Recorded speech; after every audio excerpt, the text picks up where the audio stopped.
آخری عشرے کی ایک اہم عبادت اعتکاف ہے۔ اللہ کے نبی علیہ السلام نے اعتکاف کیا ہے 10 دنوں کا آخری عشرے میں۔ جب آپ علیہ السلام فوت ہو گئے تو آپ کے بعد آپ کی بیویوں نے بھی اعتکاف کیا ہے۔ اعتکاف کا مطلب ہوتا ہے انسان دنیا سے کٹ کر اپنے آپ کو مسجد میں ایک مخصوص حالت کے ساتھ اپنے رب کے ساتھ خاص کرے اور اپنے رب کے لیے الگ ہو جائے، دنیا سے کٹ جائے۔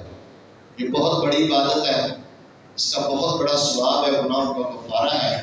اللہ اس بندے کے سارے گناہ معاف کر دیتا ہے جو لوجہ اللہ، اللہ کی رضا کے لیے اعتکاف کرتا ہے۔ اعتکاف کا محل صرف مسجد ہے، مرد ہے یا عورت ہے اس کا اعتکاف صرف مسجد میں ہے۔ عورتوں کا اعتکاف گھروں میں بیٹھنا بالکل درست نہیں ہے، یہ کوئی اعتکاف نہیں ہے۔ اللہ کے نبی علیہ السلام کے دور میں بھی عورتوں نے اعتکاف کیا تو مسجد میں کیا ہے، اور آپ علیہ السلام کے بعد صحابہ کے دور میں بھی عورتوں نے اعتکاف کیا تو وہ بھی مسجد میں کیا ہے۔ جس طرح مرد کے لیے مسجد میں اعتکاف بیٹھنا ضروری ہے، عورتوں کے لیے بھی مسجد کے اندر ہی اعتکاف بیٹھنا درست ہے۔ اگر مسجد میں مناسب انتظام نہیں تو وہ عورت اپنے گھر میں اعتکاف نہ بیٹھے، اعتکاف چھوڑ دے۔ اعتکاف کون سا فرض ہے، لیکن اعتکاف جو مسنون ہے وہ مسجد میں ہی ہوتا ہے۔